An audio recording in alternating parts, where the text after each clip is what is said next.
इस वीडियो में हम लोग विटिलाइगो के एक विशेष वेरिएंट एक्रोफेशियल विटिलाइगो के ट्रीटमेंट के बारे में बात करेंगे और इसके होने के पीछे के कारण को भी डिस्कस करेंगे।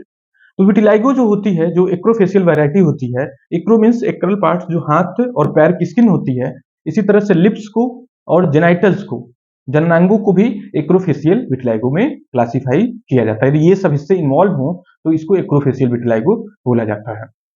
तो ये जो विटिलाइगो होता है, इसके होने के पीछे का कारण क्या होता है?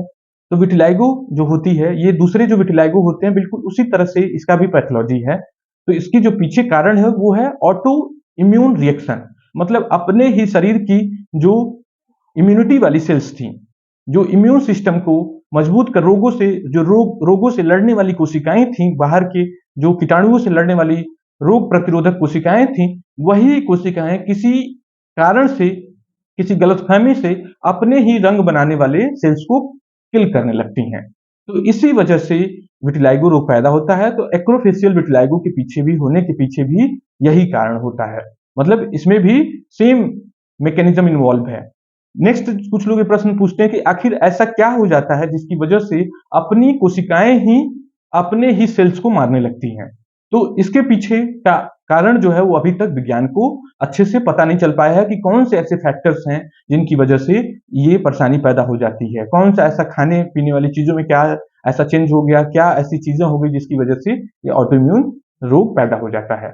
इसको ऐसे सीधे समझ सकते हैं कि जैसे अपने देश के जो सैनिक हैं, वो सैनिक देश की सुरक्षा में लगे हुए हैं, जो आतंकवादी हैं उनसे बचने के लिए, या जो दूसरे देश से आने वाले लोग हैं या घुसपैठिए हैं उनको रोकने के लिए अपने देश के जो सैनिक हैं वो सुरक्षा में लगे हुए हैं। लेकिन यही सैनिक किसी कारणवश अपने देश के नागरिकों को मारने लगे, उनके ऊपर बंदूक से प्रहार करने लगे, तो वो काफी ज्यादा नुकसानदेह डेंजरस सिचुएशन हो जाती है। तो ये सारी ऑटो इम्यून डिसऑर्डर्स के साथ यही कहानी है कि ऑटो जो अपनी ही इम्यूनिटी की कोशिकाएं हैं वही अपने ही सेल्स को किल करने लगती हैं। तो ये इसके पीछे होने का कारण हो गया। नेक्स्ट जो प्रश्न उठता है कि इसका ट्रीटमेंट कैसे हो। तो जो एक्रल वैरायटी का विटिलाइगो है, चाहे एक्रोफेशियल वैरायटी का जो विटिलाइगो है, ये बाकी जो जनरलाइज्ड वेरिएंट है विटिलाइगो से, उससे इसका ट्रीटमेंट थोड़ा भिन्न होता है। क्यों भिन्न होता है? ये इसलिए भिन्न होता है क्योंकि ये रेजिस्टेंट फॉर्म ऑफ विटिलाइगो, मतलब मजबूत वैरायटी का विटिलाइगो है। जैसे जो साधारण विटिलाइगो है, विटिलाइगो वल्गैरिस, उसकी तुलना में इसमें इलाज से जो दवाइयां बनी हुई हैं उसकी वजह से फायदा कम देखने को मिलता है और लेट फायदा होता है, समय लगता है इसमें मेडिकल ट्रीटमेंट का। और कभी कभी कुछ मरीज ऐसे होते हैं जिनमें मेडिकल थेरेपी फेल कर जाती है और उस कंडीशन में सर्जरी का भी सहारा लेना पड़ता है। तो इसमें जो मेडिकल ट्रीटमेंट में उपलब्ध ऑप्शंस हैं उसमें तमाम तरह के लगाने वाली दवाइयां हैं, जिसमें लगाने वाली कॉर्टिकोस्टेरॉइड ग्रुप की क्रीम है, टैक्रोलिमस, पाइमेक्रोलिमस नाम का ऑइंटमेंट है, कैल्सीपोट्रायल नाम का ऑइंटमेंट है। अब इसमें नया एडिशन में जो है वो टोफासिटिनिब नाम की क्रीम है। इसी तरह से कुछ डॉक्टर 5-फ्लोरोयूरेसिल नाम की क्रीम का भी इस्तेमाल करते हैं। तो ये सब लगाने वाली थेरेपी थे। अब फोटोथेरेपी की भी यहाँ पर काफी ज्यादा यूटिलिटी है। इसमें लगाने वाली दवाई लगा करके धूप दिखाया जा सकता है, या फिर खाने वाली गोली खा करके थोड़ी देर के बाद व्यक्ति धूप दिखा सकता है। इसी तरह से लैंप अब अवेलेबल हैं, उन लैंप के द्वारा भी धूप दिखाया जा सकता है। इसी तरह से कुछ कस्टमाइज्ड लैंप जो कि हाथ पैर के लिए ही विशेष बनाए हुए चैम्बर्स आने लगे हैं, उन चैम्बर्स का भी उपयोग में लाया जा सकता है। खाने वाली गोलियों में ओरल कॉर्टिकोस्टेरॉइड ग्रुप की दवाइयां काफी ज्यादा इस्तेमाल की जाती हैं।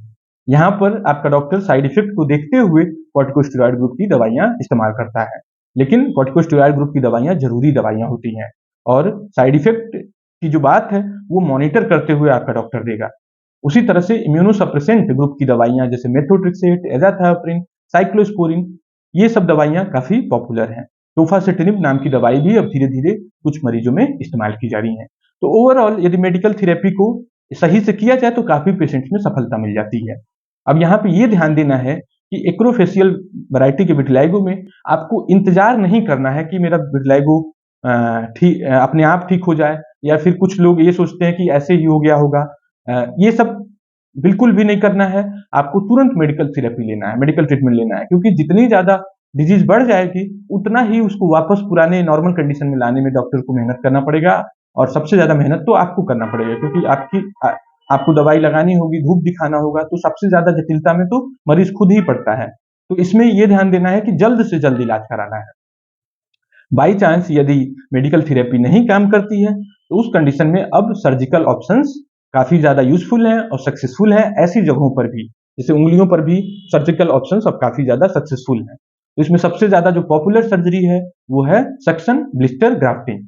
इसमें आपकी जांघ की स्किन से लेकर के ग्राफ्ट आपकी हाथ की स्किन या पैर की स्किन पर लगा दिया जाता है और ये सर्जरी काफ़ी मरीजों में काफ़ी ज़्यादा सक्सेसफुल है।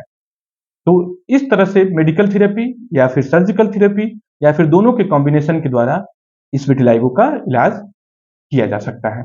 Thank you.